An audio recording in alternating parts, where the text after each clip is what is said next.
இயேசுவே, ஆண்டவர் இயேசுவே, எனக்கு விடுதலை தருபவர். எனக்கு விடுதலை தருபவர். ஆண்டவர் இயேசுவே, ஆண்டவர் இயேசுவே, என் பாவங்களை மன்னிப்பவர். என் பாவங்களை மன்னிப்பவர். ஆண்டவர் இயேசுவே, ஆண்டவர் இயேசுவே, எனக்கு நித்திய வாழ்வு தருபவர். எனக்கு நித்திய வாழ்வு தருபவர். ஆண்டவர் இயேசுவே, ஆண்டவர் இயேசுவே, உம்மை மட்டும்தான் உம்மை மட்டும் நான் ஆராதிப்பேன். நான் ஆராதிப்பேன். உம்மை மட்டும்தான் உம்மை மட்டும்தான் நான் வழிபடுவேன். நான் வழிபடுவேன். உம்மை மட்டும்தான் உம்மை மட்டும்தான் நான் மகிமைப்படுத்துவேன். நான் மகிமைப்படுத்துவேன். ஆண்டவர் இயேசுவே, ஆண்டவர் இயேசுவே, உம்மை மட்டும்தான் உம்மை மட்டும்தான் நான் நேசிப்பேன். நான் நேசிப்பேன். ஆண்டவர் இயேசுவே, ஆண்டவர் இயேசுவே, உம்மை நான் முழு மனதோடு, உம்மை நான் முழு மனதோடு, முழு உள்ளத்தோடு, முழு உள்ளத்தோடு, முழு ஆன்மாவோடு, முழு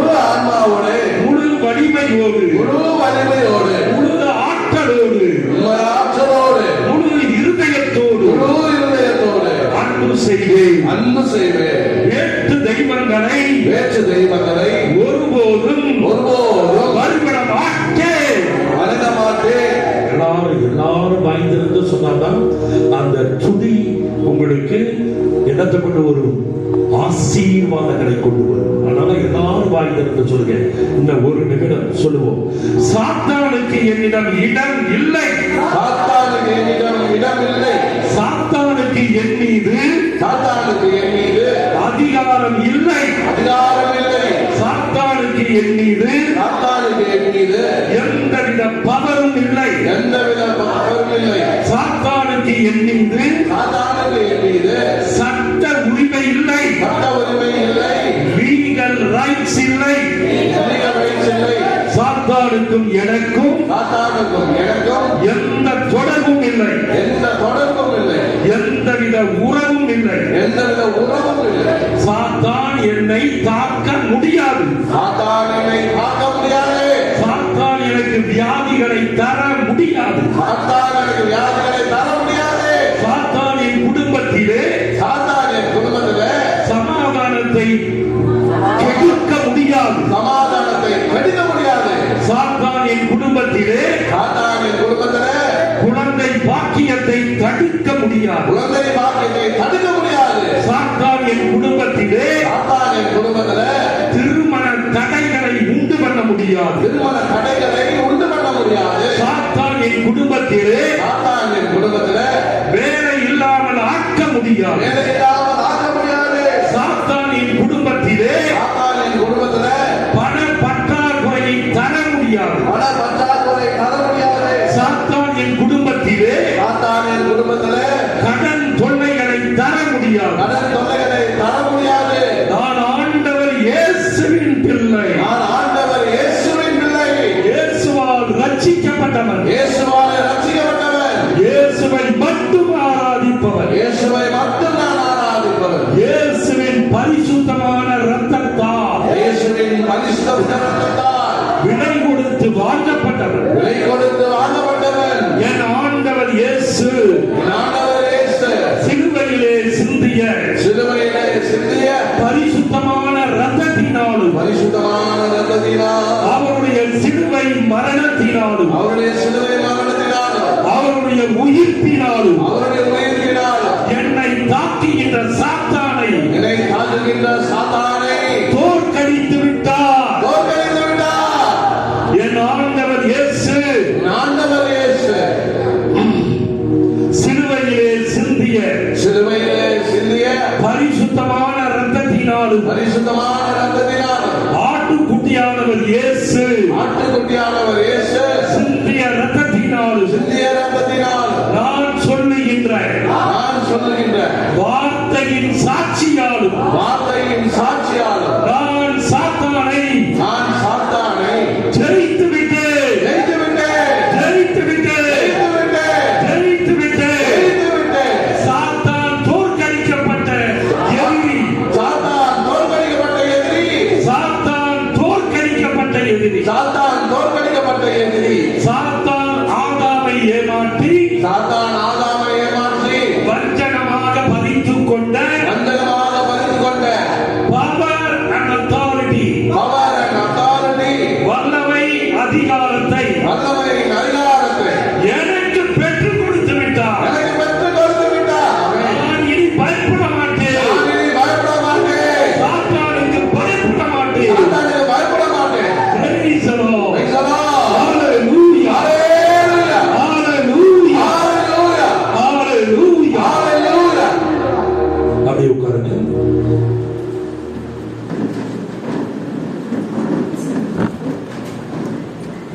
நீங்க வீட்டுல அறிக்கையிட பாருங்க, உங்க வீடு முழுவதும் கம்ப்ளீட்டா ஆண்டவருடைய வார்த்தையின் வல்லமை படிந்து இருக்கும். நான் இப்ப இருக்கிற இடம் வந்து குன்னூர்ல சகாயமாதா ஹாஸ்பிட்டல் பக்கத்தில் இருக்கக்கூடிய எங்களுடைய ஹோம், தாபோர் ஹோம். அந்த தாபோர் ஹோம் முழுவதும் நீங்க வந்து பாருங்க, நான் இப்படி அறிக்கையிட அந்த இடத்துல ஒரு பிசாசு கூட இருக்க மாட்டாங்க. அங்க வரவங்க சொல்லுவாங்க, ஃபாதர் இந்த இடத்துக்கு வந்த உடனே எங்களுக்கு ஒரு மாதிரி நல்லா இருக்கு ஃபாதர், நீங்க ப்ரே பண்றதுக்கு நல்லா இருக்கு அப்படின்பாங்க. ஏன்னா இப்படி நம்ம அறிக்கையிட நம்முடைய வீடாக இருந்தாலும் சரி, எந்த இடமாக இருந்தாலும் சரி, அந்த இடம் முழுவதும் ஆண்டவருடைய வல்லமை, அவருடைய ஆற்றல் நிறைந்து இருக்கும். ஆவியானவர் அங்கு இருப்பார். ஆவியானவர் அங்கு இருக்கும் பொழுது பிசாசுக்கு அங்கே வேலை இல்லை. அப்ப பிசாசு அங்கு வரவில்லை என்றால் உங்களுக்கு எந்த கஷ்டமும் இல்லை, எந்த கவலையும் இல்லை, எந்தவித உடல் நோய்களோ அல்லது மன நோய்களோ அல்லது எந்த பிரச்சனையும் உங்களை தாக்க முடியாது. நல்ல மனசுல பதிய வச்சுக்கங்க, நமக்கு கஷ்டங்களை தருவது ஆண்டவர் இல்லை. நமக்கு கஷ்டங்களை தருவது சொன்னாங்க, சாத்தான் தான் நம்ம ஹார்ட் அட்டாக் பண்ணுவோம், கிட்னியை ஃபெயிலியர் பண்ண வைப்பான், நம்முடைய தோலை ஸ்கின் டிசீஸை உருவாக்குவான். சாத்தான் கொடுப்பதுதான் வியாதிகள் அத்தனையும். ஏன்னா ஆண்டவர் என்ன சொல்லிட்டாரு, நான் உன்னை குணமாக்கும் ஆண்டவர், நான் உன்னை வாழ வைக்கும் தெய்வம், உனக்காக தான் நான் அவமானப்பட்டேன், என காரி துப்புனாங்க, எல்லாத்தையும் ஏற்றுக்கொண்டேன். எதற்காக? நீ மகிமை பெற வேண்டும் என்று, இந்த மனிதன் மகிமை பெற வேண்டும் என்று ஆண்டவர் இயேசு என்ன செய்தார்? அவமானத்தை ஏற்றுக்கொண்டார், வெட்கத்தை ஏற்றுக்கொண்டார். ஆண்டவர் இயேசு நமக்கு ஆசீர்வாதங்களை தர வேண்டும் என்று அவர் என்ன செய்தார்? சாபங்களை ஏற்றுக்கொண்டார். அதனாலதான் ஆண்டவர் என்ன சொல்றாரு, ஓ சாபத்தெல்லாம் நான் ஏற்றுக்கிட்டேன், நீ திரும்பவும் போய் சாபத்திலே விழாதே. சாபத்துக்கு உண்டான காரியங்கள் நான் சொல்லி கொடுத்திருக்கேன், அந்த காரியங்களை செய்யாதே.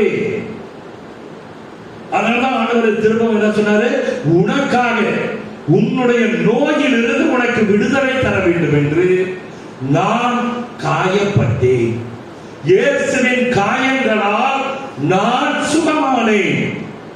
சொல்லி பாருங்க, எந்த வியாதியும் ஒரு நாளைக்கு ஒரு 500 முறை சொல்லுங்க, இயேசுவின் காயங்களால் என் ஸ்கின் டிசீஸ் குணமானது, இயேசுவின் இரத்தத்தினால் என் ஸ்கின் டிசீஸ் குணமானது. 50 முறை, 100 முறை, 200 முறை, எந்த வியாதி இருந்தாலும் சொல்லி பாருங்க, அது போகலைன்னா கேளுங்க. அவருடைய காயம், அவருடைய ரத்தம், அவருடைய தடுப்புகள் நம்மை குணமாக்குகின்றன. இதை நம்ம நல்ல ஆழமாக பதித்துக் கொள்ளவில்லை என்றால் சாத்தான் நம்மை ஏமாற்றி மீண்டும் நோய்களை கொண்டு வருவார். அதனால்தான் இன்றைக்கு நான் உங்களோடு ஒரு அருமையான செய்தியை பகிர்ந்து கொள்ளப் போகிறேன். மத்தேயு நற்செய்தி 19ஆம் அதிகாரம் 26வது வசனம் படிங்க. மத்தேயு நற்செய்தி 19:26.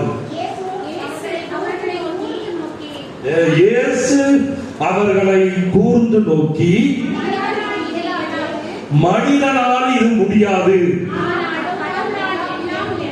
ஆனால் கடவுளால் எல்லாமே கூடும். நம்முடைய கடவுள் யார்?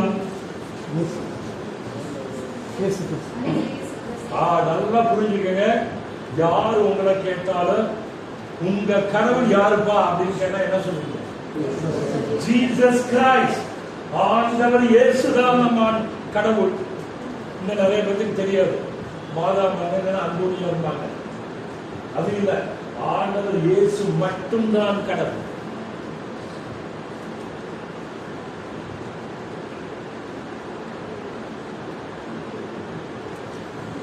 அப்ப பைபிள் என்ன சொல்லுது? மத்தேயு 19:26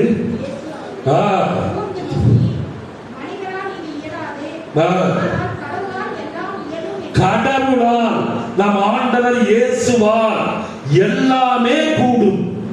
இது ஒரு வரி, நல்ல ஞாபகம் வச்சுக்கோங்க. கடவுளால் நம் ஆண்டவர் இயேசுதான் கடவுள், அவராலே எல்லாமே கூடும். நீங்க நம்புறீங்களா? எல்லாரும் யாராரு நம்புறீங்க? கை தூக்குங்க. ஆண்டவர் இயேசுவால் எல்லாமே கூடும். Praise the Lord. Praise the Lord. இன்னொன்னு இருங்க, அப்படியே மார்க் நற்செய்தி, மார்க் 9ஆம் அதிகாரம் 23வது வசனம். 9:23. இயேசு அவரை நோக்கி, இயலுமானாலா நம்புகிறவருக்கு எல்லாம் நிகழும் என்றார். நம்புகிறவனுக்கு எல்லாமே கூடும்.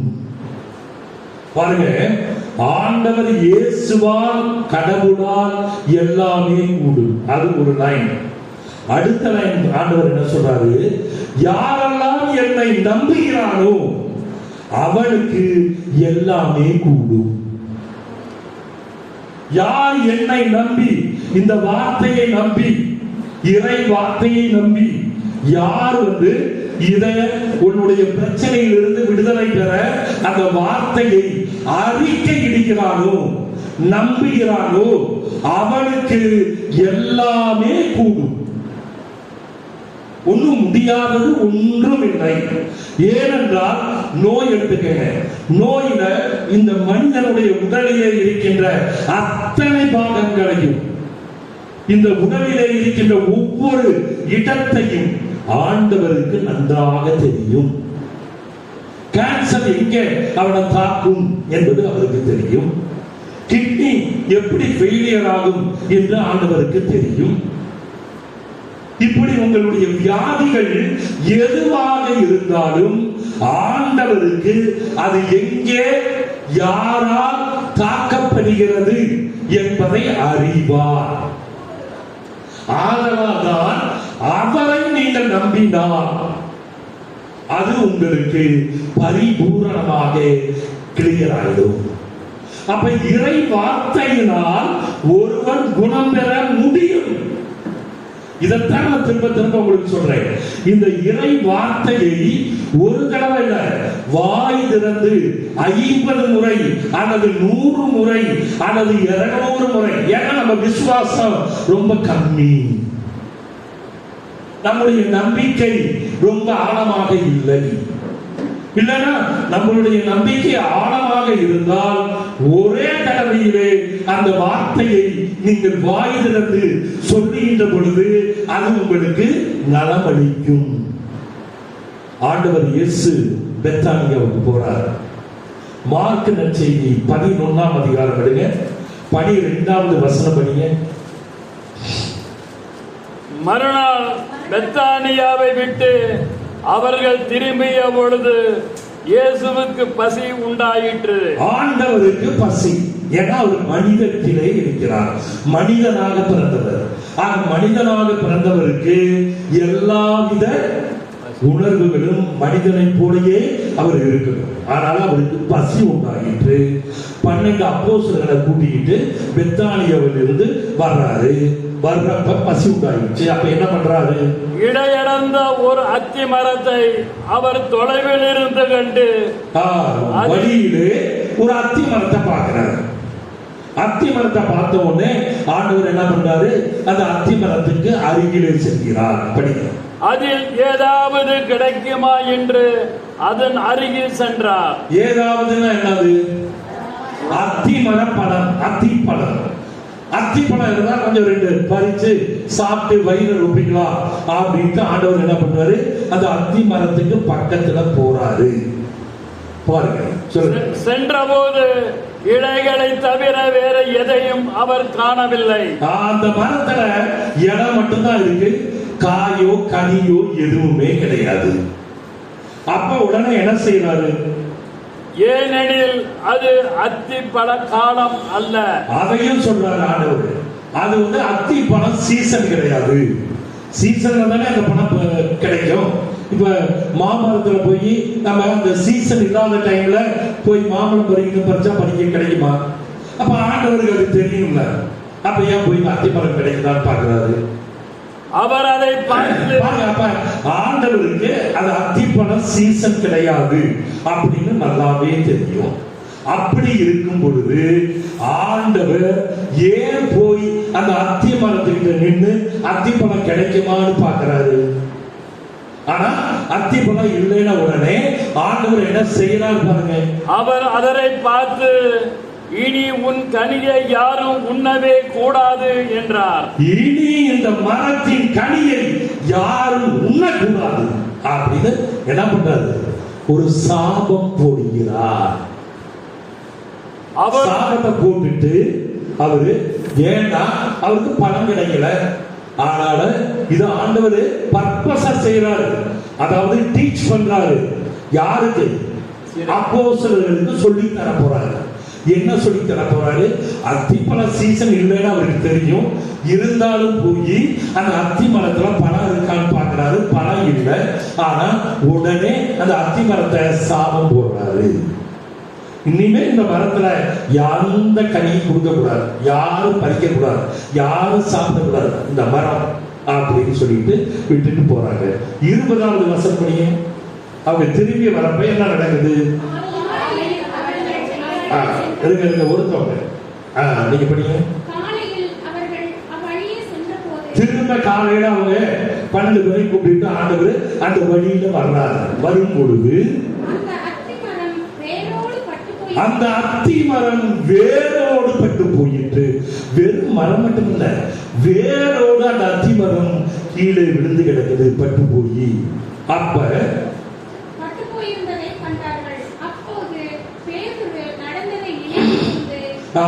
பேதுரு என்ன நடந்ததுன்னு அவருக்கு ஞாபகம் வந்துருச்சு. நேற்று நம்ம போனப்ப ஆண்டவர் இந்த மரத்துல பழத்தை தென்னாரு, பணம் இல்லை. உடனே ஆண்டவர் அந்த மரத்தை பார்த்து என்ன சொன்னாரு?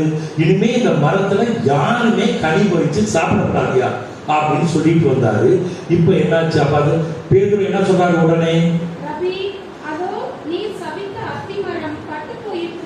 ரபி நீர் சபித்த அத்திமரம். ரபினா என்ன? போதகரே.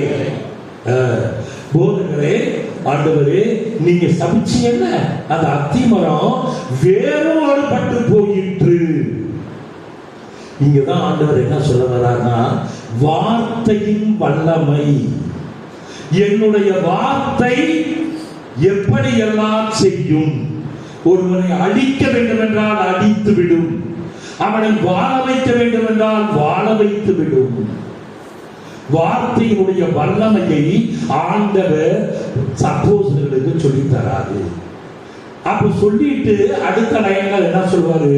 நீங்களும் சீடர்களே இந்த மலையை பார்த்து நகர்ந்து கொஞ்சம் அந்த பக்கம் போப்பானா போகும். எப்ப நீங்கள் என்னை நம்பினால், நீங்கள் என்னை விசுவசித்தால், என் வார்த்தையை நம்பினால், அப்ப இந்த இறை வார்த்தையை நீங்கள் நம்பி இந்த இறை வார்த்தையிலே சொல்லப்படுகின்ற வசனங்களை உங்களுக்கு என்ன தேவையோ, உங்களுக்கு என்ன காரியம் நடக்க வேண்டுமோ அந்த காரியத்திற்கு உண்டான வசனத்தை எடுத்து அதை நீங்கள் வாய் திறந்து அறிக்கையிட்டால் அந்த காரியம் கட்டாயம் நடக்கும்.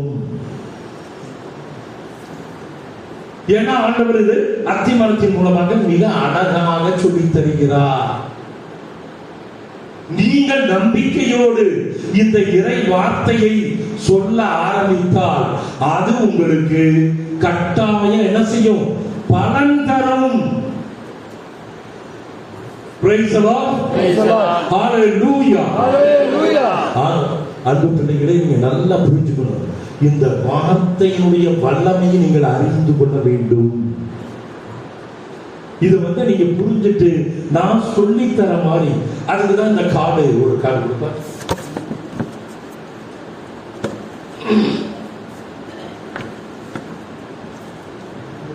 இந்த கார்டு நான் உங்களுக்கு அடிக்கடி ஏன் ஞாபகப்படுத்துறேன்னா, இந்த கார்டுல ஆண்டவர் எனக்கு சொல்லி கொடுத்த இந்த சாபத்தின் ஆவி படிச்சாங்கல்ல, இந்த சாபம் என்ற நெகட்டிவ் வேர்ட், இந்த நெகட்டிவ் என்பது உங்க குடும்பத்தில் இல்லாமல் போக வேண்டும்.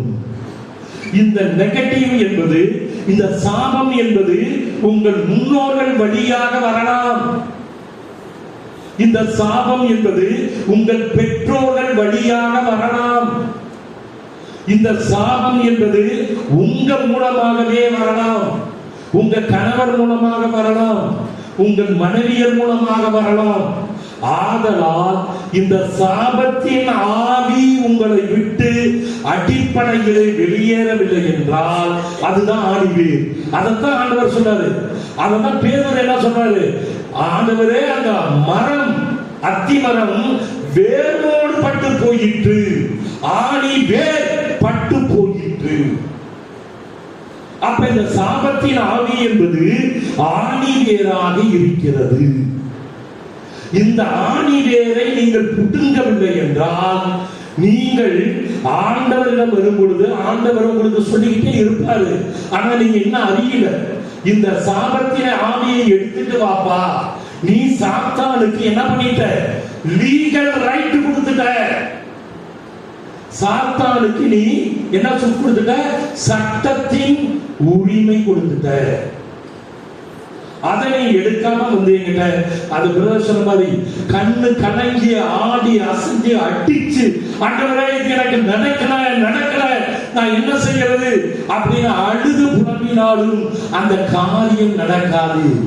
எப்ப நடக்குது இல்லைங்களா, இந்த சாபத்தின் ஆவி உங்களை விட்டு வெளியேற வேண்டும். அவன் என்ன சொல்லுவான் ஆண்டவர்கிட்ட, ஆண்டவரே இந்த அம்மா மேரி அம்மா என்னைய வழிபட்டாங்க, நான் என்னென்ன சொல்லணும் அந்த சடங்குகளை சம்பிரதாயங்களை எல்லாம் செஞ்சாங்க. அப்படி இருக்கும் பொழுது எனக்கு மேரி அம்மா மீது சட்ட உரிமை உண்டு. I got a legal right. அப்ப ஆண்டவரே உங்களுடைய ஆசீர்வாதம் இந்த பிள்ளைக்கு வர நான் விட மாட்டேன், நான் தடுப்பேன். இதுதான் தானியேல் புத்தகத்தை சொல்றார். அப்ப இந்த சாபத்தின் ஆவியை நீங்கள் எடுத்து விட்டால், அதனை நீங்கள் முறித்து விட்டால், அதனை எடுத்து அப்புறப்படுத்தி விட்டால், நீங்க என்ன கேட்டாலும் ஆண்டவருடைய ஆசீர்வாதம் வந்து கொண்டே இருக்கும். இதைத்தான் நிறைய பேர் செய்யறது இல்லை. ஆனால்தான் ஃபாதர் நான் 10 முறை செஞ்சேன், இன்னும் ஒரு காரியம் ஆகல அப்படிப்பாங்க. நான் சொல்றேன், இந்த சாபத்தின் ஆவியை எடுத்தீர்களா? அந்த 7 வசனங்களை சொல்லி சாபத்தை அடியோடு அறுத்து எரிந்தீர்களா? அதை செய்யும் பொழுது பண பிரச்சனையா இருக்கட்டும், கடன் தொல்லையா இருக்கட்டும், குழந்தை பாக்கியம் இல்லாம இருக்கட்டும். எங்கிட்ட வந்த 121 நேற்றோடு 121 பேர் குழந்தை பாக்கியம் இல்லாமல் இருந்தார்கள். எங்கிட்ட வந்தவங்க அவங்களுக்கு நான் சொல்லிக் கொடுத்து இந்த சாபத்தின் ஆவியை எடுத்து நான் சொல்லிக் கொடுத்த வசனங்களை சொன்னவர்கள் எல்லோரும் குழந்தை பெற்றுக் கொண்டார்கள். யார் சாபத்தின் ஆவியை எடுக்கவில்லையோ அவர்களுக்கு குழந்தை பாக்கியம் டிலே ஆகிறது. Praise the Lord. Praise the Lord. Hallelujah. Hallelujah. Hallelujah. Hallelujah. அதைத்தான் இன்னைக்கு உங்களுக்கு சொல்ல வரேன். இந்த உலகத்திலே உள்ள ஆசீர்வாதங்களை, குழந்தை பாக்கியம் இந்த உலகத்திற்கு, பண பிரச்சனை இந்த உலகத்துல, கடன் தொல்லை இந்த உலகத்துல, வேலை இல்லாம இருக்கிறது இந்த உலகத்துல, இதெல்லாம் உலக ஆசீர்வாதங்கள். ஆண்டவர் என்ன சொல்றாரு, முந்த இறை அரசை தேடுங்கள், மற்றவை எல்லாம் உங்களுக்கு சேர்த்து கொடுக்கப்படும்.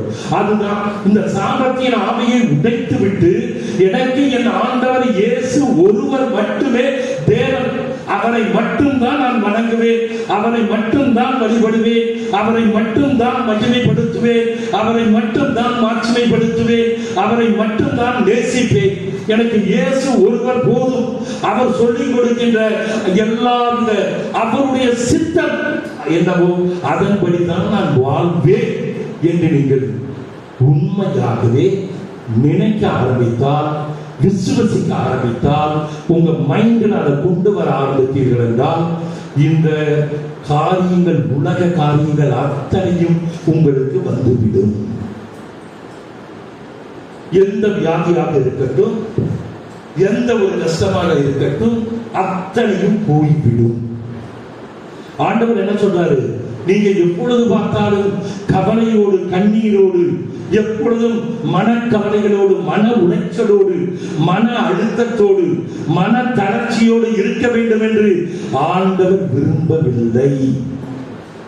ஆண்டவர் விரும்புவது எல்லாம் என்னது? என் பிள்ளைகள் எப்பொழுதும் மகிழ்ச்சியாயிருங்கள், என் நேரமும் ஆண்டவருக்கு நன்றி சொல்லுங்கள். இதைத்தான் ஆண்டவர் சொல்றார். அப்ப அப்படிப்பட்ட நிலைமை உங்களுக்கு தேவை என்றால் இந்த சாபத்தின் ஆவியை உடைத்து எறியுங்கள். சாபத்தின் ஆவி உங்கள் மீது இல்லை என்றால் நீங்கள் கேட்பது உடனடியாக நடக்கும். அது என்னுடைய அனுபவம். எத்தனை காரியங்களை பெற்றுக் கொடுத்திருக்கிறேன் தெரியுமா? சாபத்தின் ஆவி அவர்களை விட்டு விலகிய உடனே அடி வயிறு பயங்கர வலின்னு நேற்று வந்தாங்க ஒரு அம்மா. நான் குன்னூர்ல இருந்தப்ப ஒண்ணுமே இல்லை. அந்த சாபத்தின் ஆவியை இந்த 7 வசனத்தையும் முதல் சொல்லுவாங்க. 7ஐயும் சொன்னாங்க. வாய் திறந்து சத்தமா இயேசு மட்டும்தான் உங்களுக்கு சொல்லி சொல்லுவானே சொன்னாங்க.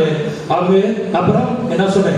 என்னிடம் உள்ள வலி என்ற கெட்ட ஆவி இப்பவே என் அடி வயிற்றை விட்டு வெளியேறும்படி இயேசுவின் நாமத்தினாலே நான் கட்டளையிடுகிறேன். உடனடியாக அந்த வலி 5 நிமிஷத்துல ஓடிச்சு. 3 நாளா அடி வயிற்று வலியினால் கஷ்டப்பட்டவர்கள் ஆண்டவரால் எல்லாம் கொடு. நீங்க தயவு செய்து அதை எல்லாம் பயன்படுத்தணும். அதுதான் நான் சொன்னேன், வார்த்தையை பயன்படுத்துங்கள், இயேசுவினுடைய நாமத்தை பயன்படுத்துங்கள். 3வது என்ன சொன்னேன்? இயேசுவின் ரத்தத்தை பயன்படுத்துங்கள். எத்தனை பேர் என்கிட்ட ஃபாதர் யாருக்கும் ஒருத்தவங்களுக்கு ஏமாந்து போய் 12 பவுன் சங்கிலிய வந்து அவங்க ரொம்ப கஷ்டப்படுறாங்கன்னு அதை வந்து பிசாசு ஈஸியா ஏமாத்தி கொடுத்துருக்காங்க. 4 வருஷம் கழிச்சு இப்ப வந்து எங்கிட்ட சொல்றாங்க, ஃபாதர் இது அவங்க 12 பவுன் சங்கிலியை கொடுத்துட்டு அந்த அம்மா தரையும் சொல்லிட்டு இப்ப ஆளே இல்லை, எங்க போச்சுன்னு தெரியல அப்படின்னாங்க. நான் போன வாரம் கூட பெங்களூர்ல இருந்தேன். பெங்களூர் ஹோலி கோஸ்ட் சர்ச்சில் அங்க பிரேயர் மீட்டிங் நடத்திட்டு கவுன்சிலிங் கொடுத்துட்டு இருந்தேன். அப்போ ஒரு அம்மா வந்து இது மாதிரி சொன்னாங்க, என்ன ஃபாதர் செய்யறது இருக்கு அப்படின்னா. நான் ஒன்னும் சொல்றேன், சொல்லுங்க. இயேசுவின் ரத்தத்தினால் என் உரிமை சொத்தான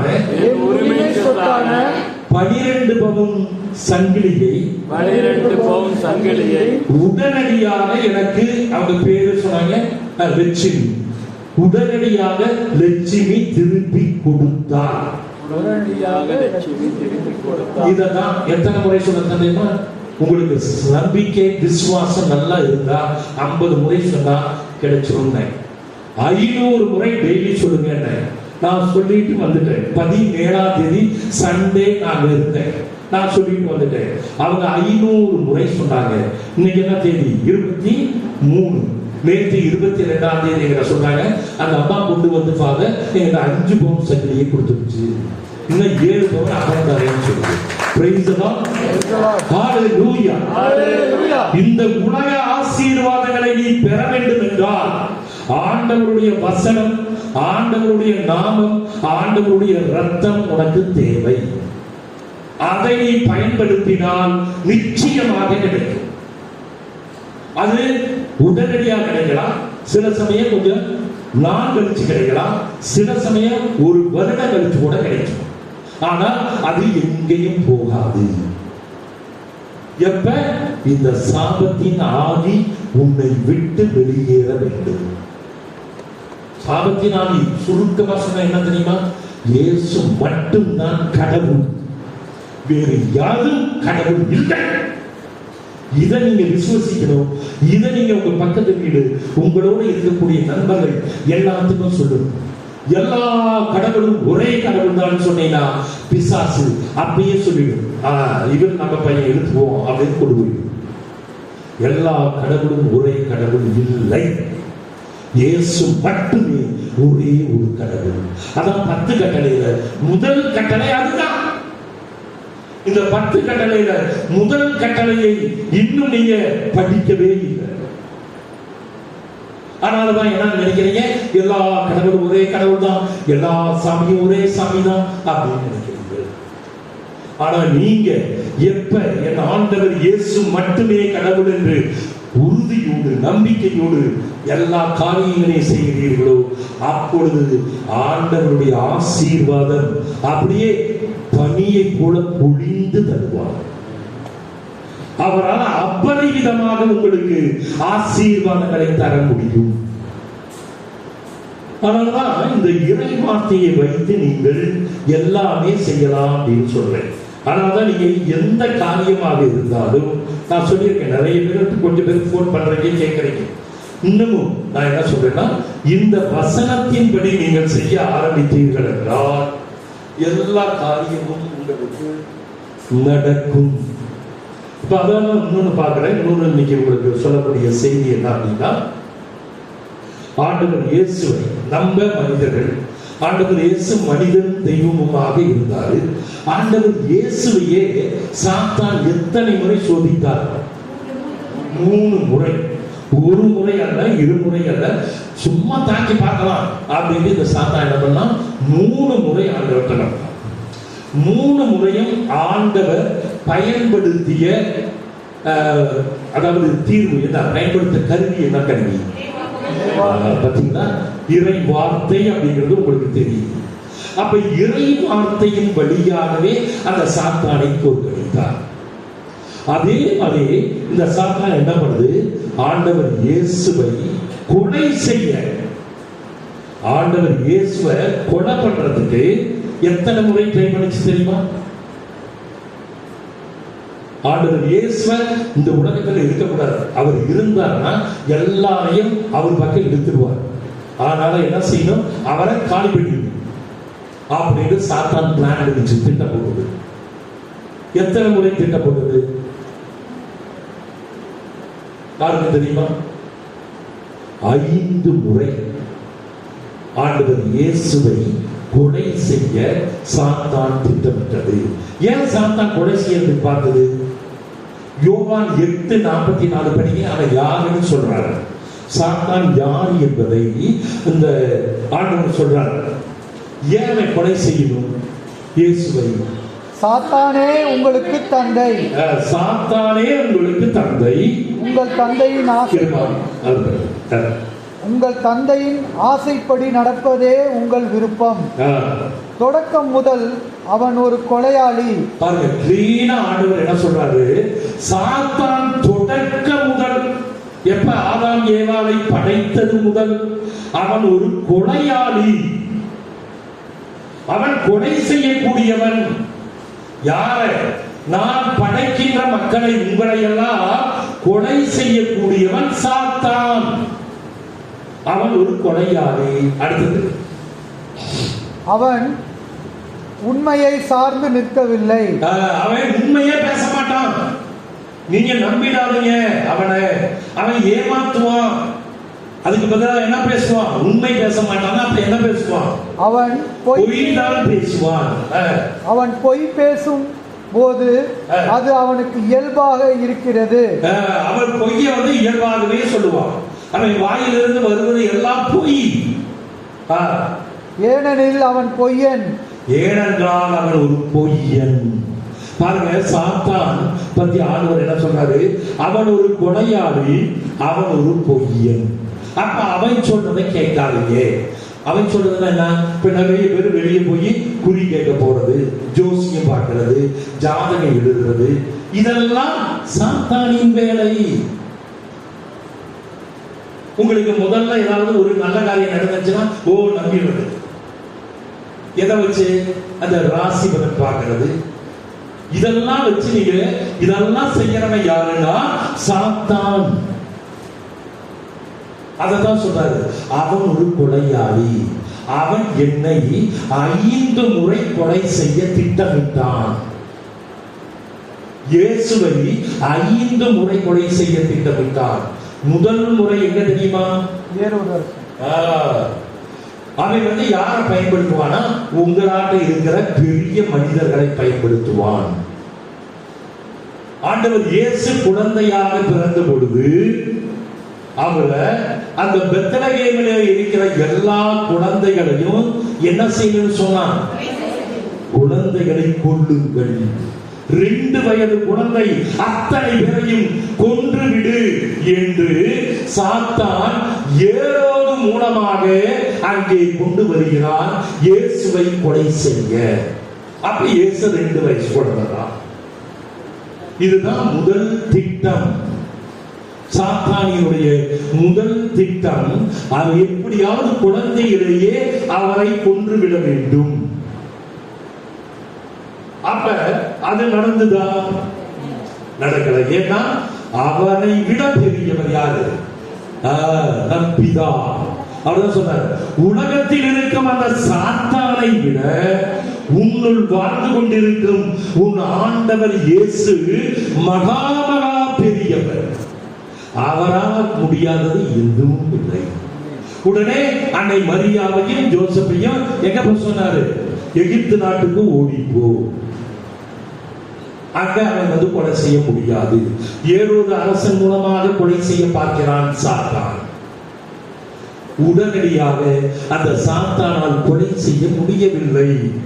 இயேசு குழந்தை வளருகிறார். திரும்ப நாசரேத்து குழந்தை வளருகிறது. இதான் முதல் திட்டம். சாத்தான் இயேசுவை கொலை செய்ய சிறு வயதிலேயே திட்டமிட்டான். அது நடக்கவில்லை. இரண்டாவதாக இயேசு லூக்கா 4:28-29 படிங்க. லூக்கா 4:28-29.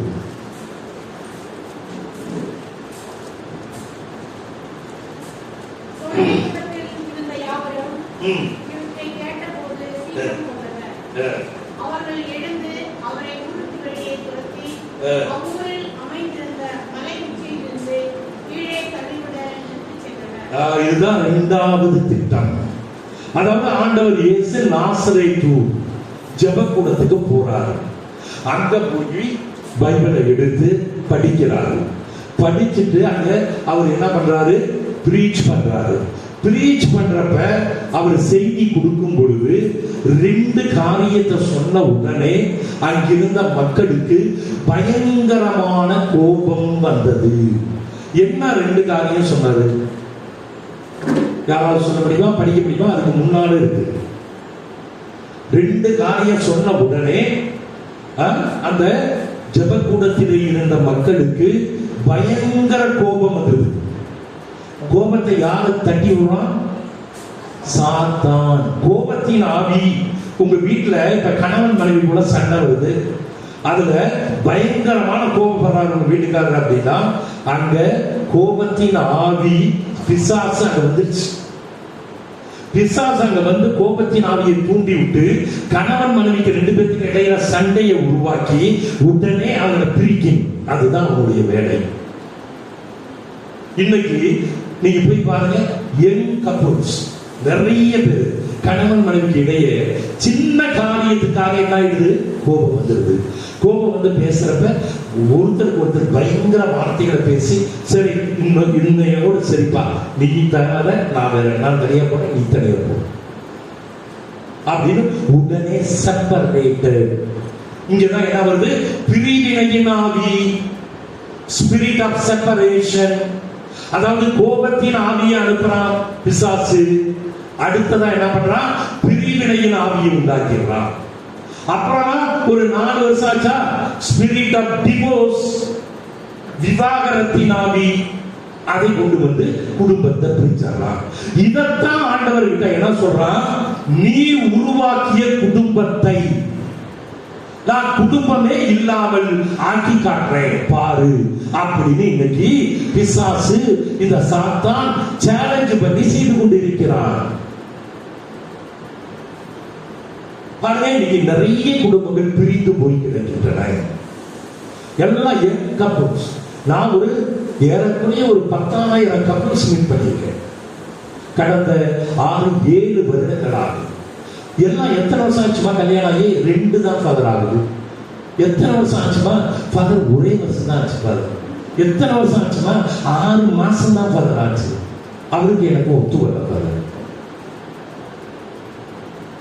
இப்படி குடும்பங்கள், நிறைய குடும்பங்களை பிரிவினையின் ஆவி, கோபத்தின் ஆவி, விவாகரத்தின் ஆவி, இந்த 3 பிசாசு டீமன். இதுக்கு பேரு டீமன்.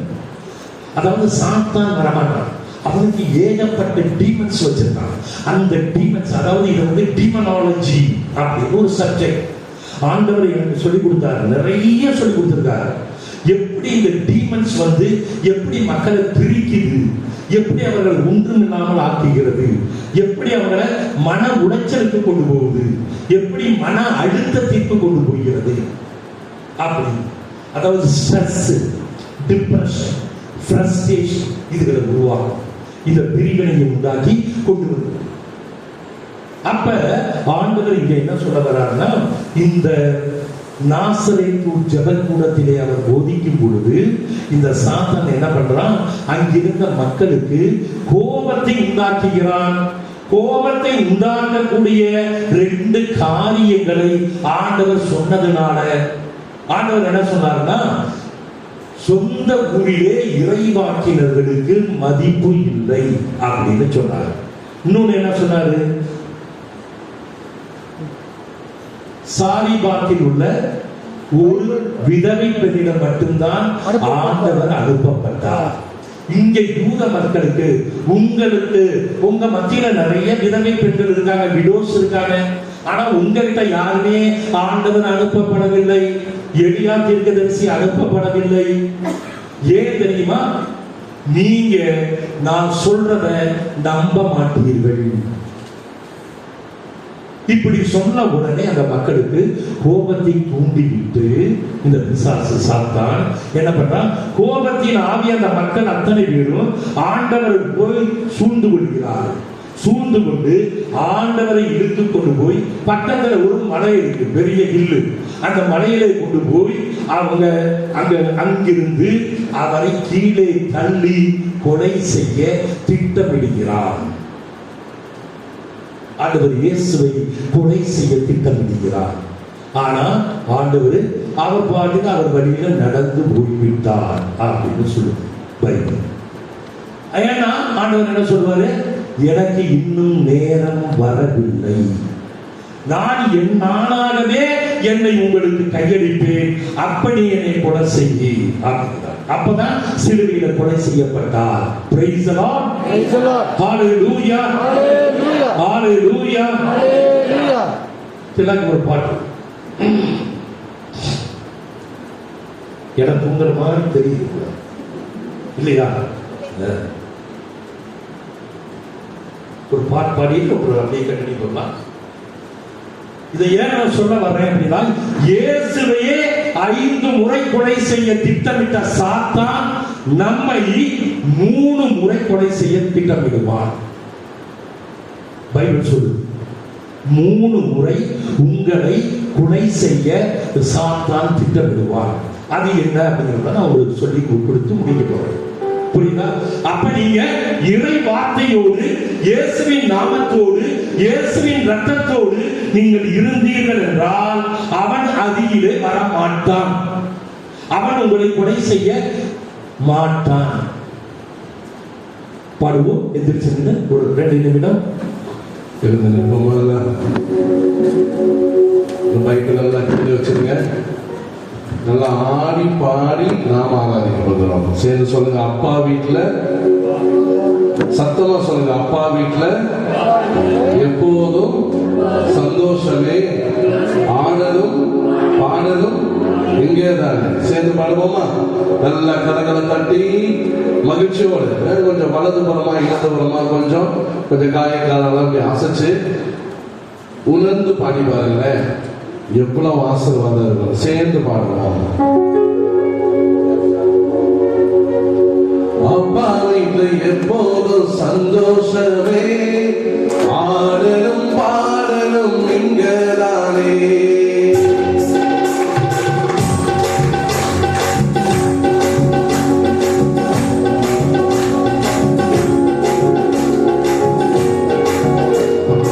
அப்பா வீட்டுல எப்போதும் சந்தோஷமே, ஆடலும் பாடலும் இங்கதானே. பாருங்க, அப்பா வீட்டுல எப்போதும் சந்தோஷமே, ஆடலும் பாடலும் இங்கதானே.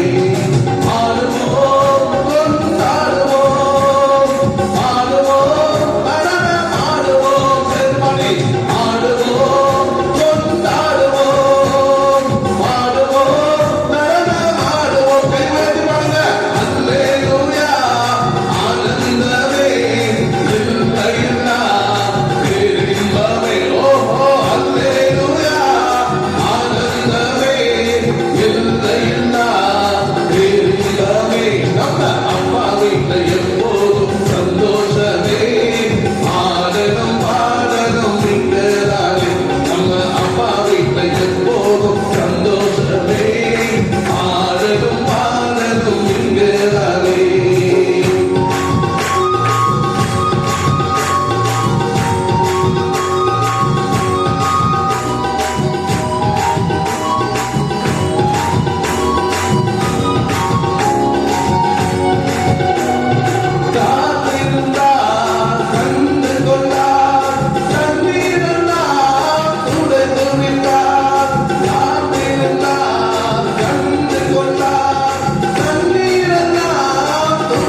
ஹalleluya ஹalleluya ஹalleluya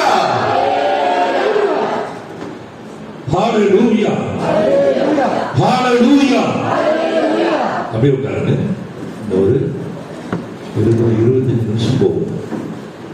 அப்புறம் திருப்பலி முடிகிற தருவாயில ஒரு சின்ன நற்கருணை ஆராதனை, அதோட நம்ம முடிச்சுடுவோம். எப்பயுமே 2 மணி இல்லைன்னா 2:15 அல்லது முடிச்சுடுவோம். அப்படிதானே பார்க்கிறது? ஆனால் பாக்கியராஜ் தான் இன்சார்ஜ். அதனால அவர் தான் எல்லாமே அரேஞ்ச் பண்றாரு, அவர் தான் எல்லாமே செய்யறாரு. அதனால அவருடைய இதில் டைம்ல நம்ம இதெல்லாம் செஞ்சுட்டு இருக்கோம். அதோட இங்கே நம்ம இன்சார்ஜ் கோயில் பேர் வர மாட்டேன் சொல்லுங்க, சகாயராஜ் மனைவியில இந்த கோயிலுடைய திங்ஸ் மற்றதை எல்லாம் எடுத்து நமக்கு கொடுக்குறவங்க, நம்மளை பார்த்துக்கிறவங்க. அதனால அவங்க 2 பேர்த்துக்கும் பாக்கியராஜுக்கு நம்ம எப்பயுமே நன்றி சொல்லிட்டே இருக்கணும். சரிங்களா? ஓகே. இப்ப நான் என்ன சொன்னேன்னா 2 முறை ஆண்டவர் இயேசுவை இந்த சாத்தான் கொலை செய்ய திட்டமிட்டார். 3வது முறையும் ஆண்டவர் இயேசுவை கொலை செய்ய சாத்தான் திட்டமிட்டார். எப்படி தெரியுங்களா? ஆண்டவர் எத்தனை முறை சோதிக்கப்பட்டாரு? 3 முறை. அதுல ஒரு சோதனை ஆண்டவரை கொலை செய்ய திட்டமிட்டது. கோவிலின் உச்சியிலே கொண்டு போய் எருசலேம் தேவாலயத்திற்கு ஆண்டவரை அழைச்சிட்டு போறான். போய் கோயில் உச்சியில நிறுத்திட்டு அங்க இருந்து என்ன சொல்றான், இந்த உலகம் முழுவதும் இப்ப என் கையில இருக்கு. அத ஆண்டவரே சொல்றாரு யோவான் நற்செய்தியில, உலகம் அனைத்தும் சாத்தானின் பிடியில் இருக்கிறது அப்படின்னு சொன்னார். ஏன்னா முத சாத்தானை தூக்கி எரிஞ்சது விண்ணகத்தில் இருந்து இந்த உலகத்துக்கு தான். இங்க வந்து விழுந்த உடனே ஆண்டவர்கிட்ட என்ன சொல்லிட்டா, இந்த உலகம் முழுவதும் எனக்கு சொந்தமானவரே, நான் இங்க இருந்துக்குவேன் அப்படின்ட்டான்.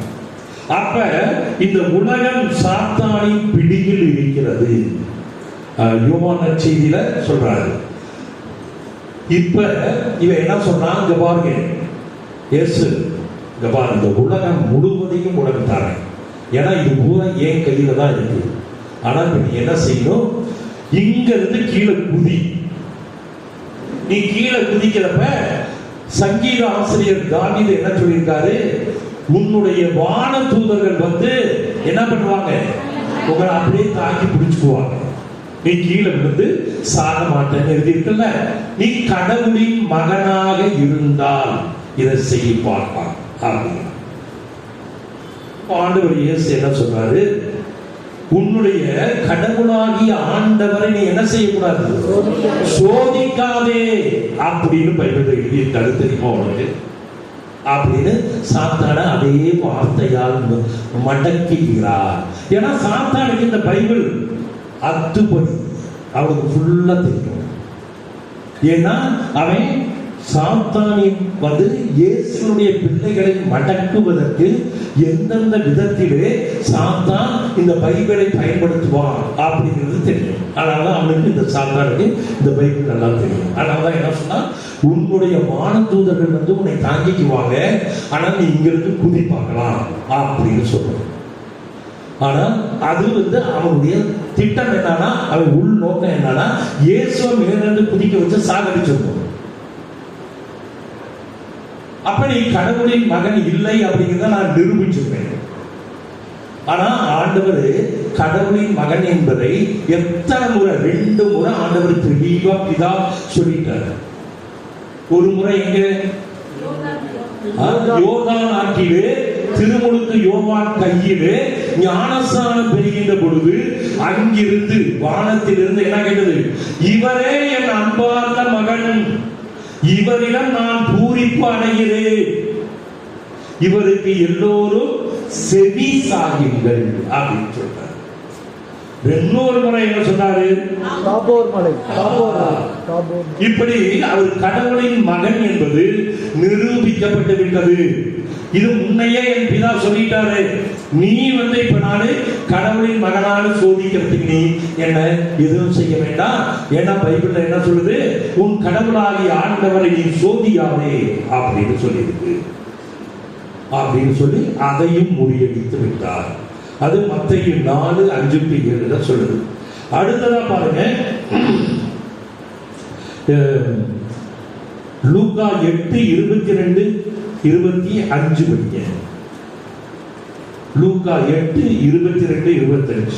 ஒரு நாள் இயேசுவும் அவருடைய சீடர்களும் படகில் ஏறியதும் ஏரியின் அக்கறைக்கு செல்வோம் வாருங்கள் என்று அவர் அவர்களுக்கு சொன்னார். அவர்களும் படகை செலுத்தினார்கள். படகு போய்க் கொண்டிருந்த போது அவர் ஆழ்ந்து தூங்கிவிட்டார்.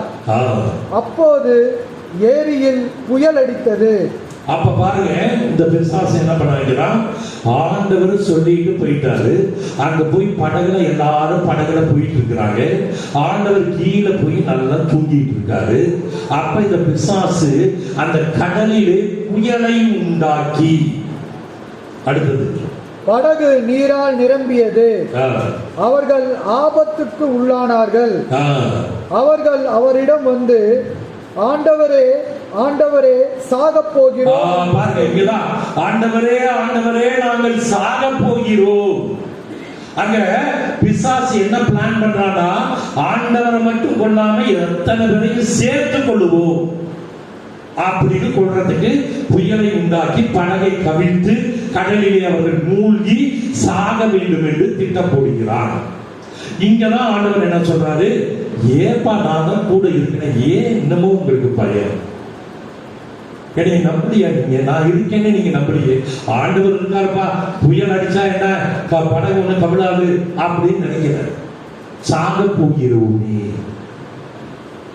இங்கதான் சாத்தான் என்ன பண்றான், அவர்களோடு சேர்த்து இயேசுவையும் கொல்ல பார்க்கிறான். அடுத்ததா கடைசியா பாருங்க, யோவான் 8:48-49. யோவான் 8:48-49 படிங்க. யூதர்கள் இயேசுவை பார்த்து, நீ சமாரியன், நாங்கள் சொல்வது சரிதானே என்றார்கள். அதற்கு இயேசு, நான் பேய் பிடித்தவன் அல்ல, நான் என் தந்தைக்கு மதிப்பளிக்கிறேன், ஆனால் நீங்கள் என்னை அவமதிக்கிறீர்கள். நான் எனக்கு பெருமை தேடுவதில்லை, எனக்கு தேடித் தருபவர் ஒருவர் இருக்கிறார், அவரே தீர்ப்பளிப்பவர். என் வார்த்தையை கடைபிடிப்போர் என்றுமே சாக மாட்டார் என உறுதியாக உங்களுக்கு சொல்கிறேன் என்றார். அப்ப இத சொல்றாரு, இந்த வசனத்தை சொல்லவங்க யாருமே சாக மாட்டார்கள் என் வார்த்தையை கடைபிடிப்பவர்கள். அப்ப உடனே யூதர்கள்லாம் சேர்ந்து என்ன கேட்கிறாங்க, எங்கெல்லாம் முதுபெரும் தந்தை ஆபிரகாம் இறந்து போனார், ஈசாக்கே இறந்து போனார், யாக்கோபு இறந்து போனார், மோசே இறந்து போனார், இவங்க எல்லாருமே இறந்துட்டாங்க. நீ என்னமோ என்ன சொல்ற, உன் வார்த்தையை கடைபிடிச்சா யாரும் சாக மாட்டாங்கன்னு சொல்றியே, நீ எங்க தந்தை ஆபிரகாமை விட பெரியவனா அப்படிங்கிற ஒரு கேள்வியை போடுறான். என் தந்தை ஆபிரகாமை விட நீ ரொம்ப பெரிய ஆளா, அவரை தானே பிதா தூக்கி எடுத்தாரு அப்படின்னு உடனே, அப்பதான் உனக்கு இன்னும் வயசு 50 கூட ஆகல, நீ ஆபிரகாமை பார்த்திருக்கியா அப்படின்னு கேட்கிறாங்க. அப்பதான் ஆண்டவர் ஒரே வார்த்தை என்ன சொல்லிடுறாரு, அதை படிச்சுட்டே வந்தீங்கன்னா தெரியும்.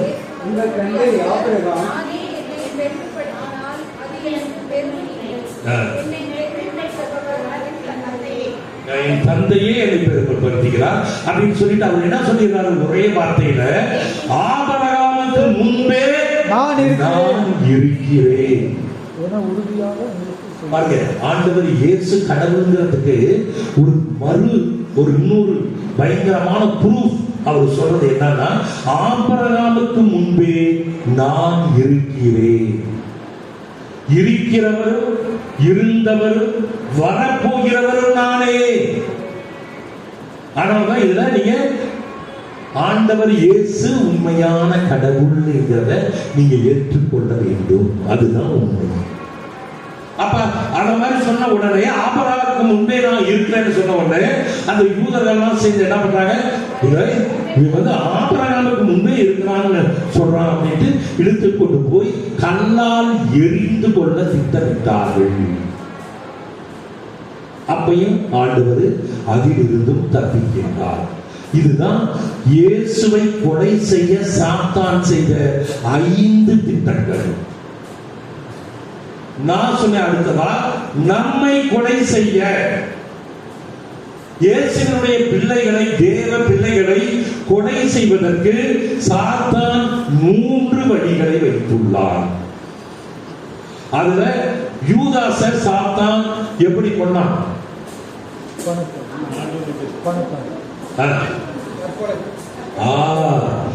கமிட்டிங் சூசைட், தற்கொலை மூலமாக என்ன பண்றான் யூதாஸ் என்ன சொன்னார்? அவன் மனம் மாறி ஆண்டவரிடம் பேதுருவை போல அவன் மனம் மாறி ஆண்டவரிடம் மன்னிப்பை கேட்டிருந்தால் மன்னிச்சிருப்பார். ஆனா அவன் என்ன செஞ்சிட்டான்? சாத்தானால் தூண்டப்பட்டு அவன் போய் என்ன பண்ணான்? தற்கொலை செய்து கொண்டான். இன்றைக்கு ஆண்டவர் சாத்தான் என்ன செய்யறான் அப்படின்னா, நிறைய பேரை மன உளைச்சலுக்கு ஆளாக்கி, மன அழுத்தத்திற்கு ஆளாக்கி, மன தளர்ச்சிக்கு ஆளாக்கி தற்கொலை செய்ய தூண்டுகிறான். சாத்தான் நேரடியா கொள்ள மாட்டான், இப்படிதான் கொள்ளுவான். தற்கொலை மூலமாக சாத்தான் நம்மை கொலை செய்வான். அதனாலதான் நீங்க முடிந்த வரை நிறைய பேருக்கு நான் சொல்றது, யாரு என்கிட்ட அப்படியே மனம் உடைஞ்சு வருவாங்க, அவளை அங்கேயே உட்கார வச்சுருவோம், இங்கேயே இருந்து ஒரு நாளைக்கு 2 நாளைக்கு. ஏன்னா அந்த மன உளைச்சலோட அவன் திரும்ப போனானா சாத்தான் எப்படியாவது அவனை கொலை செய்ய பார்ப்பான். தற்கொலை மூலமாகத்தான் அவனே அவனை கொலை செய்ய வேண்டும், அவனே அவனுடைய உயிரை எடுக்கணும். அப்படி தற்கொலை மூலமாக சாத்தான் நம்மை கொலை செய்கிறான். அதனால நீங்க முடிஞ்சவரை உங்க பிள்ளைகளையோ, மற்றவர்களையோ, நண்பர்களையோ, உறவினர்களையோ எப்படியாவது இந்த தற்கொலையில் இருந்து காப்பாற்றுங்க. ஆண்டவர் விரும்பாத ஒன்று, அது சாத்தானினுடைய சதி திட்டம், தற்கொலை செய்வது. அதாவது ஆண்டவரை விட்டு விலகி போயிடுறாங்க, சாத்தான் கையில மாட்டிக்கிறாங்க, சாத்தான் அதை செய்ய சொல்லுது. இரண்டாவதாக, இந்த மனிதனை கொலை செய்ய சாத்தான் வச்சிருக்கிற இன்னொரு திட்டம் என்னன்னா, நோய்களின் வழியாக. அதாவது இப்ப ஒரு 60 வயசு ஆண்டவர் வந்து ஒரு உங்களுக்கு ஒவ்வொருத்தருக்கு என்ன பண்ணியிருப்பாரு, ஒரு திட்டம் வச்சிருக்காரு. அதாவது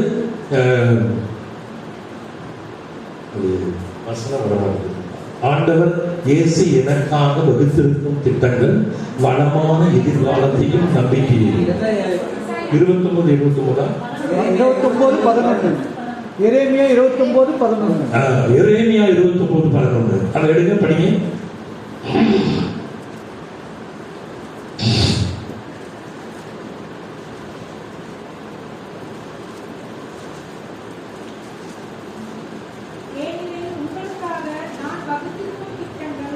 ஏனெனில் உங்களுக்காக நான் வகுத்திருக்கும் திட்டங்கள் எனக்கு தெரியும். உங்களுக்கு நான் ஒரு திட்டம் வச்சிருக்கேன், அது எனக்கு தெரியும். அப்புறம் வளமான எதிர்காலத்தையும் நம்பிக்கையையும் உங்களுக்கு அளிப்பதற்கான நல்வாழ்வின் திட்டங்களே அன்றி கேடு விளைவிப்பதற்கான திட்டங்கள் அல்ல. அப்ப ஆண்டவர் நமக்கு, நீ 70 வயசுல சாவு, இல்ல 80 தான் உனக்கு சாவு, இல்ல 90 தான் சாவு, இல்ல 100 தான் சாவு, 120 தான் கடைசி. ஏன்னா மோசேக்கு 120 வயசோட முடிச்சிட்டாரு, இனி எவனும் 120 மேல வாழக்கூடாது அப்படின்னு முடிவு பண்ணிட்டாரு. அவ்வளவுதான் மனிதனுடைய ஆயுசு அப்படின்னு. அப்ப யாராவது 120க்கு மேல பார்த்துருக்கீங்களா? 120 வயசுக்கு மேல யாராவது? சரி. அப்ப ஆண்டவர் என்ன செய்யறாரு, இது மாதிரி நமக்கு ஒரு திட்டம் வைத்துள்ளார். இத்தனை வயசு வரல நீ வாழலாம்பா, அப்புறம் தான் நான் உடைய சாகடிப்பேன், நான் உன்னுடைய உயிரை எடுப்பேன். அதுக்கு பேரு நேச்சுரல் டெத். நேச்சுரல் டெத் அப்படிங்கிறது ஆண்டவராக நமக்கு திட்டமிட்டு இந்த வயசுல நீ வயதான காலத்துல நீ சாகணும்னு வச்சிருப்பார். ஆனால் இந்த நேச்சுரல் டெத்துக்கு மாறாக 2 விதமான டெத்தை கொண்டு வரார். அதான் ஒண்ணு வந்து ஆண்டவர் கொண்டு வருவதில்லை, சாத்தான் செய்கிறார். அது ஒன்று. வியாதிகளின் மூலமாக சாவது, heart attack, cancer, kidney failure. ஒருத்தர் 35 வயசுல கிட்னி ஃபெயிலியர் ஆகி 2 இறந்தாங்க. ஒருத்தர் ஹார்ட் அட்டாக் 50 வயசுல ஹார்ட் அட்டாக் இறந்துட்டார். இதெல்லாம் சாத்தான் செய்கின்ற சதி திட்டம். எப்படி செஞ்சிருப்பான்? இப்போ ஒருத்தருக்கு ஹார்ட் அட்டாக்ல திடீர்னு சாகிறாரு அப்படின்னா 50 வயசு தான், ஆனா நல்லா பிரேயர்லாம் பண்றாரு, இது பண்றாரு. ஆனா அதுக்கு முந்தைய என்ன பண்ணிட்டாரு? ஏகப்பட்டது சாப்பிட்டுருக்காரு, நல்லா குடிச்சிருக்காரு, நல்லா ஸ்மோக் பண்ணியிருக்காரு. அந்த ஹார்ட் கம்ப்ளீட்டா டிமாலிஷ்ட். அதுக்கு உண்டான ட்ரீட்மெண்ட்டே இல்லை, அதுக்கு உண்டான பிரேயர் கிடையாது. இதயம் நல்லா இருக்குன்னா அதுக்கு ஒரு 20 பிரேயர், 20 வசனம் கொடுத்திருக்காரு ஆண்டவர். உன்னுடைய இருதயம் அருமையாக இருப்பதற்கு ஆண்டவர் சொல்லிக் கொடுத்த வசனம் 20 வசனம் நான் வச்சிருக்கேன். இருதயத்தை பற்றி நீ சொல்ல சொல்ல சொல்ல அந்த இருதய வசனங்கள் உன்னுடைய இருதயத்தை பரிபூரணமாக குணமாக்கும். ஹார்ட் அட்டாக் வராது. அப்ப நோய்களின் மூலமாக இந்த மனிதனை சாத்தான் கொல்லுகிறான். இது 2வது. 3வது, சாத்தான் இந்த அடுத்தது ஆக்சிடென்ட்கள் மூலமாக, அது 3வது. ஃபாதர் வந்திருக்காரு, நம்ம பங்கு தந்தை பாலசாமி.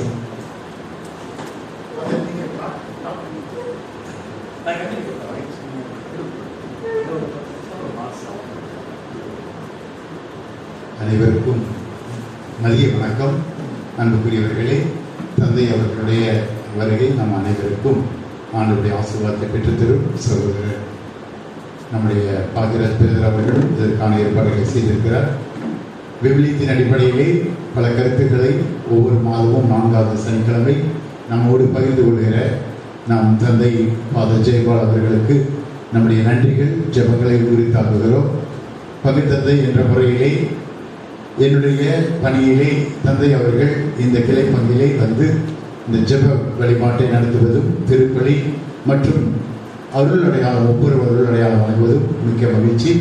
தொடர்ந்து தந்தை அவர்களோடு நாமும் பயணித்து இந்த ஜூபிலி ஆண்டிலே ஆண்டவருடைய இரக்கத்தை அதிகமாக தியானிக்க உங்களை அன்போடு கேட்டுக்கொள்கிறேன். தொடர்ந்து தந்தை அவர்கள் உரையாற்றுவார். இன்னும் சிறிது நேரம் நான் இங்கே இருப்பேன்.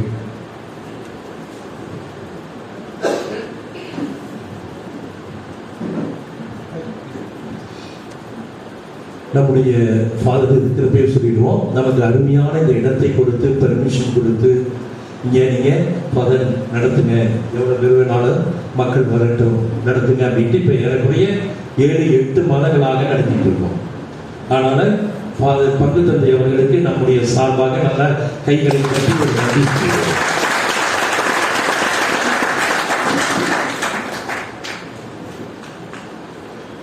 அப்ப நான் சொன்ன மாதிரி 3 விதங்களிலே சாத்தான் நம்மை கொல்ல திட்டமிடுகிறான். ஒன்று, வியாதிகளை கொடுத்து சாகடிக்கிறான். 2வது, தற்கொலை செய்ய வைத்து சாகடிக்கிறான். 3வது, ஆக்சிடென்ட்கள், விபத்துகள் மூலமாக எப்படியெல்லாம் மக்களினுடைய உயிரை எடுக்க முடியுமோ அப்படி எடுக்கிறான். ஆனால் நான் எப்பயுமே இந்த வண்டியில ஏறின உடனே பிசாசு நம்மளை தாக்காம இருக்கிறதுக்கு என்ன, ஆண்டவர் இயேசு என் முன்னே செல்வார், என்னோடு இருப்பார், என்னை விட்டு விலக மாட்டார், என்னை கைவிடவும் மாட்டார், அஞ்சாதே திகையாதே. இந்த வசனத்தை சொல்லிக்கிட்டே இருப்பேன். ஒரு 50 முறை ஒரு 20 முறை வண்டி டிரைவ் பண்ணிக்கிட்டு சொல்லிக்கிட்டே போவேன். அது முடிந்த உடனே அடுத்ததான் என்ன சொல்லுவேன், I cover my car with the blood of Jesus. இயேசுவின் இரத்தத்தினால் என் காரை மூடி மறைக்கிறேன். அப்ப எந்த வாகனங்கள் நம்மளை அடிக்கணும்னு வந்தாலும் சரி, எந்த வாகனங்கள் நம்மளை தெரியாம மோத வந்தாலும் சரி, ஆண்டவருடைய இந்த பரிசுத்தமான இரத்தம், the blood of Jesus, அதுவும் இந்த word of God, இறை வார்த்தையும் நம்மை காப்பாற்றி விடும். நான் 4-5 முறை தவிச்சிருக்கேன். எனவே நம்மள கொள்றதுக்கு தான் பார்ப்பான். ஏன்னா சாத்தான் யாரெல்லாம் இந்த ஊழியர்களை செய்கிறார்களோ அந்த ஊழியக்காரர்களை தாக்கிட்டானா அப்புறம் அவனை பத்தி யாரும் சொல்ல மாட்டாங்கல்ல. அப்ப ஆண்டவர் இயேசுவை பற்றிய நற்செய்தி பரவ விடாமல் தடுக்க வேண்டும். அது அவருடைய திட்டம். ஆனா அதையும் மீறியவர் என்னது, உலகத்தில் இருக்கும் சாத்தானை விட என்னுள் இருக்கும் என் ஆண்டவர் இயேசு மகா மகா பெரியவர். Praise the Lord. Hallelujah. Hallelujah.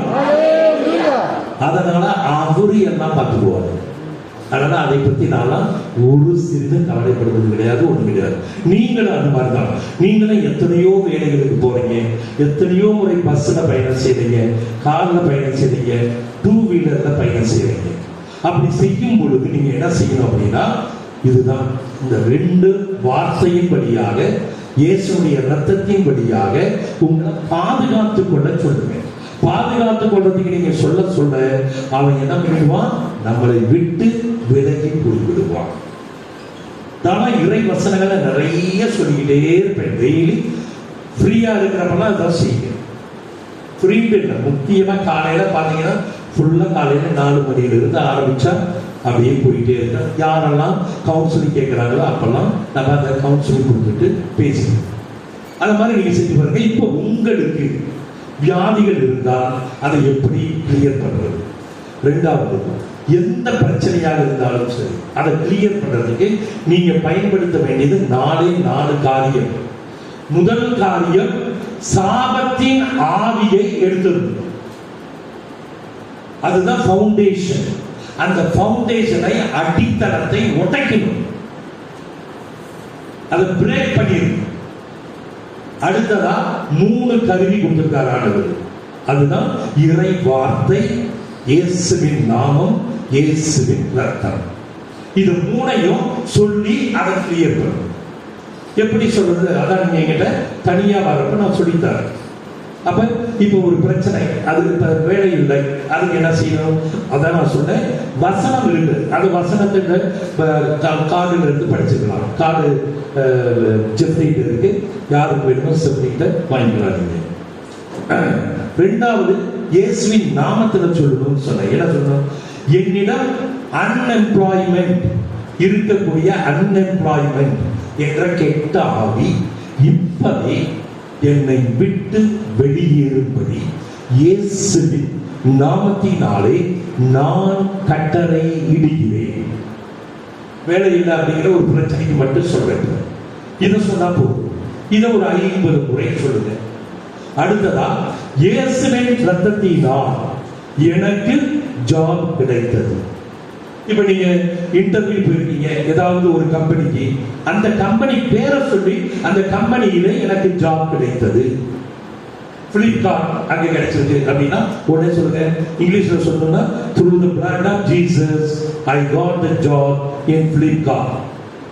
இயேசுவின் ரத்தத்தினால் எனக்கு பிளிப்கார்ட்டிலே ஜாப் கிடைத்தது. இத 50 முறை சொல்லுங்க டெய்லி.